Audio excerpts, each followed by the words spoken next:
Hello friends, இன்றைக்கி நம்ம பார்க்க போகிறது ஜாப்பனி அனிமி சீரீஸான to your eternity season 1 episode 12 தான் இன்னைக்குள்ள வீடியோவில் பார்க்க போகிறோம். உங்களுக்கு இந்த வீடியோ பிடிச்சிருந்தது அப்படின்னா லைக் பண்ணிட்டு அப்படி மறக்காமல் நம்ம சேனலை சப்ஸ்கிரைப் பண்ணிடுங்க. இந்த அனிமையில் நிறைய விஷயங்கள் உங்களுக்கு குழப்பமாக இருக்கலாம், ஆனால் எல்லாமே உங்களுக்கு போக போக புரிய ஆரம்பிக்கும். ஸோ பொறுமையாக வாட்ச் பண்ணுங்கள். சரி வாங்க நம்ம வளவலான்னு பேசாமல் இன்னைக்குள்ள கதைக்குள்ளே போக ஆரம்பிக்கலாம். இன்றைக்கி நம்ம பார்க்க போகிறது to your eternity season 1 episode 12. ஃபூஷி ரொம்ப காலமாக அவன் பவர்ஸை யூஸ் பண்ணவே இல்லை. ஸோ இப்போ நார்மலாக ஒரு மனுஷன் வாழ்க்கையை வாழ்ந்துட்டு இருக்கான். அவங்க ரெயினோட பர்த்டே பார்ட்டிக்கு போயிருக்காங்க. அந்த இடத்துல நாக்கர்ஸ் அவங்கள அட்டாக் பண்ணுது. இப்போ அந்த பிளாக் கலர் ஆள் அந்த இடத்துக்கு வந்து ஃபூஷி அந்த நாக்கர்ஸ் ஒன்றை தேடி இங்கேயும் வந்துடுச்சு. அதோட கோர் இந்த பில்டிங்கோட சென்டர்ல தான் இருக்கு அப்படின்னு சொல்லிட்டு அவர் மறைஞ்சிருந்தாரு. எல்லாரும் சீக்கிரம் வெளியே போங்க அப்படின்னு சொல்லிட்டு மியரை ஜஸ்ட் மிஸ்ல அவன் காப்பாத்தி எல்லாரையும் அந்த பியரா மாதிரி காப்பாத்துறான். சீக்கிரம் வெளியே போங்க அப்படின்னு நம்ம சொல்றான். இங்க கூகு ஜஸ்ட் மிஸ்ல கீழே விழாம ஏதோ ஒன்று பிடிச்சிட்டு நின்றுட்டு இருக்கான். இது என்னது வளவள கொலகொல, இதுக்கு உயிர் இருக்கா என்ன அப்படின்னு சொல்லி அவன் பாக்குறான். அதை இவனை அட்டாக் பண்ணுது.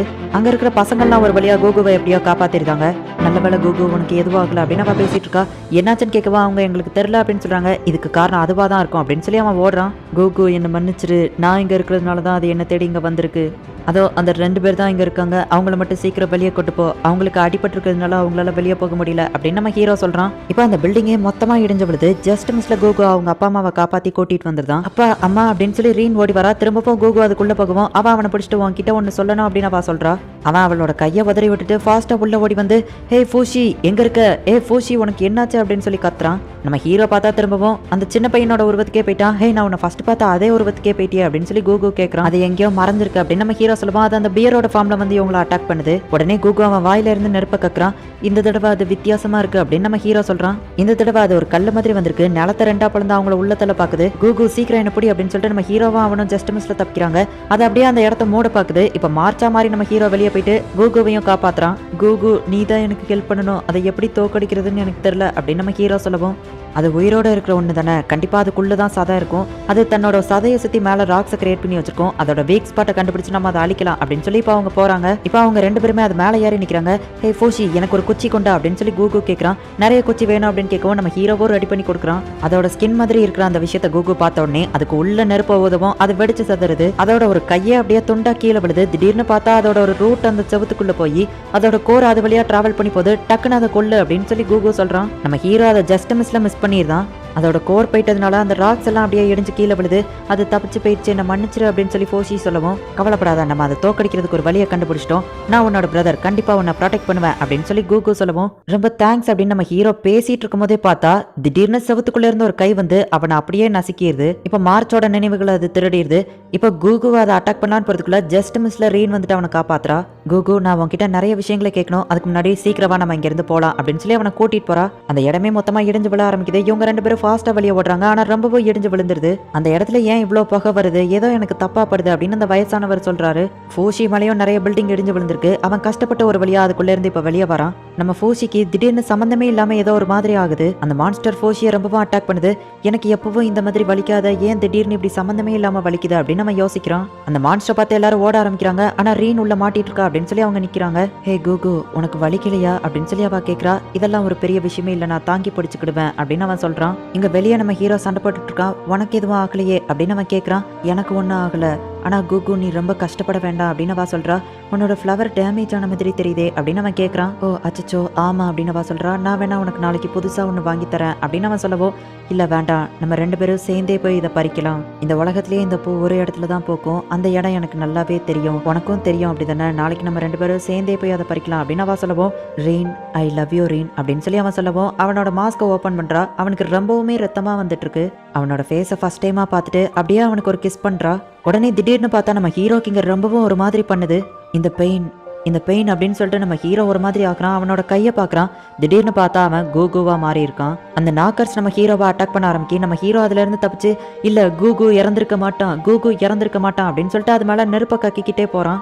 கூகு இறந்திருக்க மாட்டான், அவன் இறந்திருக்க கூடாது, கூகு நீ இறக்க கூடாது அப்படின்னு சொல்லிட்டு இப்ப அவன் தண்ணிக்குள்ள விழுறான். இப்ப அந்த மான்ஸ்டர் பின்னாடியே சேர்ந்து அவன் கூடவே தண்ணிக்குள்ள விழுது. நம்ம ஹீரோ அது மேல ரொம்பவும் நெருப்பை யூஸ் பண்ணதுனால அது ரொம்பவும் ஹீட்டா இருக்கு. இப்ப தண்ணிக்குள்ள விழுந்த உடனே அது அப்படியே வெடிச்சிருது. அதோட கோர் மட்டும் அதுல இருந்து அப்படியே எஸ்கேப் ஆகி அந்த தண்ணிக்குள்ள விழுந்து ஓடிடுது. அது ஈஸ்ட் சைடு தப்பிச்சு போகுது அப்படின்னு சொல்லி அந்த பிளாக் கலர் ஆள் வந்து சொல்றாரு. அவங்க அதுக்குள்ளதான் இருக்காங்க அப்படின்னு சொல்லி அங்க ஒரு சவுண்ட் கேக்குது. நம்ம ஹீரோ அங்க போகவும் இதுதான் உன்னோட முடிவா, அது உன்னோட ஒரு பீஸை எடுத்துட்டு போயிடுச்சு, அது உன்னோட ஒரு பீஸை எடுத்துட்டு போயிடுச்சு, அப்படின்னு சொல்லி அவங்க சொல்றாங்க. நம்ம ஹீரோ அங்க போகவும் இதுதான் உன்னோட முடிவா, அது உன்னோட ஒரு பீஸை எடுத்துட்டு போயிடுச்சு, அது உன்னோட ஒரு பீஸை எடுத்துட்டு போயிடுச்சு, உனக்கு அது லேட்டாக தான் புரியும் அப்படின்னு சொல்லிட்டு அந்த ஆள் அங்கேருந்து போயிருந்தாரு. ரெய்னா அவங்க காப்பாத்திருந்தாங்க. அவள் மயங்கி கிடக்குறா. குகுவோட அண்ணன் அந்த இடத்துக்கு ஓடி வராங்க. நம்ம ஹீரோ ரொம்பவோ சோகமா இருக்கிறான். பார்த்தா கோகோ இறந்து போயிட்டான். அவங்க அண்ணன் ரொம்பவோ ஃபீல் பண்ணிக்கிட்டே அவனோட தம்பியை தூக்கிட்டு அங்கேருந்து போகிறான். என்ன அண்ணா சின்ன வயசுல என்ன தூக்கிட்டு போன மாதிரியே போற அப்படின்னு கேட்கவும், ஆமா நீ இப்போவும் என் தம்பி தானே அப்படின்னு அவங்க அண்ணன் சொல்கிறான். ஹே கோகோவா முகத்தில் இருந்த காயத்தெல்லாம் காணும் அப்படின்னு அந்த பாட்டி கேட்குறாங்க. அவனை ஆமா அப்படின்னு ஆச்சரியப்படுதான். ரீன் ஓடி வந்து நாளைக்கு நம்ம பூக்கள் பறிக்க போவோம் அப்படின்னு சொல்கிறா. ஆமா அந்த எதிரி என்னாச்சு? ஆமா ஃபோஷி எங்க அப்படின்னு அவன் கேட்குறான். பார்த்தா எல்லாருமே மறைஞ்சு போகிறாங்க. ஃபோஷியும் அவங்க அண்ணனும் போயிட்டு அந்த பாட்டிக்கிட்ட நடந்த விஷயம் எல்லாத்தையுமே சொல்கிறாங்க. அந்த பியூரான் பாட்டியோ கோஸ்மேனோ ரொம்பவுமே வருத்தப்படுறாங்க. ஓ ஆமாம் நான் இறந்து போயிட்டேன் அப்படின்னு சொல்லிட்டு கோகோ இப்போ அவங்க எல்லாரையும் ஹக் பண்ணுற மாதிரி நமக்கு காட்டுறாங்க. ஃபுஷி நீ உடனே போயாகணுமா, உனக்கு என்ன அவசரம் அப்படின்னு சொல்லி அந்த கோஸ்மேன் கேட்குறாரு. அந்த எனிமி திரும்பவும் என்னை தேடி வரும், எனக்கு பிடிச்சவங்க இனிமேல் இறக்குறதுல எனக்கு விருப்பம் இல்லை அப்படின்னு நம்ம ஹீரோ சொல்கிறான். ஆமாம் பாஸ் நீங்கள் இந்த பிரெட்டை எங்கே கொண்டு போறீங்க அப்படின்னு சொல்லி கோகுவோட அண்ணன்ட்ட ஒருத்தன் கேட்கவும், என்னோட தம்பிக்காக அப்படின்னு அவன் சொல்கிறான். ரெயின் மயக்கத்திலிருந்து கண்முழிச்சோடனே நேராக கோகுவை பார்க்கறதுக்காக ஓடி வரா. இங்கே பாரு ஃபோஷி, எனக்கு இப்படி ஆனதில் எனக்கு எந்த ஒரு வருத்தமும் இல்லை. ஏன்னா என்னோட லைஃப்பை நான் ரொம்பவும் ஹாப்பியாக என்ஜாய் பண்ணேன், அது ஒன்னால தான் அப்படின்னு அவன் சொல்கிறான். பார்த்தா பின்னாடி மார்ச்சோட ஆவியும் நிற்குது. பார்த்தா ரீன் அங்கே ஓடி வந்துட்டு இருக்கா. அச்சோ ரீன் என்ன இந்த ஃபேஸில் பார்க்கக்கூடாதே, பார்த்தா பிரச்சனை அப்படின்னு சொல்லிட்டு நம்ம ஹீரோ என்ன பண்ணுறது அப்படின்னு யோசிச்சுட்டு இருக்கான். குகு நீ இங்கே தான் இருக்கியா, நல்ல வேளை உனக்கு எதுவும் ஆகலை அப்படின்னு சொல்லி அவள் கட்டி பிடிக்கிறா.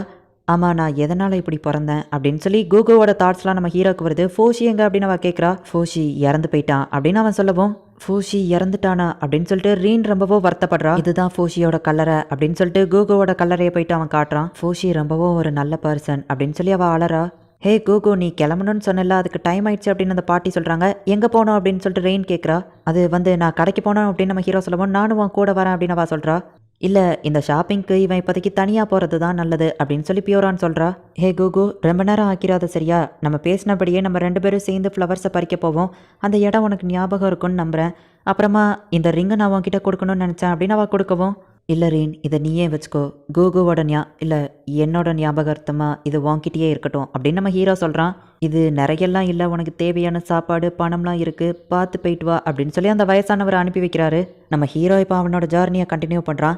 ரீன் வந்துட்டு அந்த பூ இருக்கிற இடத்துல போய் படுத்து கிடக்குறா. ஹே ரீன் நீ இங்கே தான் இருக்கியா அப்படின்னு சொல்லி அவங்க அப்பா அவளை தேடி வரவும், அப்பா நீங்கள் பார்த்து வச்சிருக்கிற பையனை நான் கல்யாணம் பண்ண மாட்டேன், ஏன்னா என் மனசில் வேற ஒருத்தன் இருக்கான் அப்படின்னு அவள் சொல்லவும், ஓ யார் அந்த லக்கி பாய், நான் அவனை இதுக்கு முன்னாடி மீட் பண்ணியிருக்கேனா, பார்க்கலன்னா கண்டிப்பாக மீட் பண்ணணும் அப்படின்னு அவங்க அப்பா சொல்லவும், பிரச்சனை என்னன்னா அவன் இங்கே இல்லை, அவன் யார் கூட இருப்பான்னு எனக்கு தெரியும் அப்படின்னு அவள் ஆளரா. இந்த இடத்துல இந்த எபிசோட் முடியுது. ரெயின்க்கு கோகு இறந்து போயிட்டான் அப்படிங்கிறது தெரிஞ்சிருக்கு. அவன் ஃபோஜியோட ஒரு பார்ட்டாக இப்போ இருக்கான் அப்படிங்கிறத தான் அவள் அந்த இடத்துல மென்ஷன் பண்ணியிருக்கா.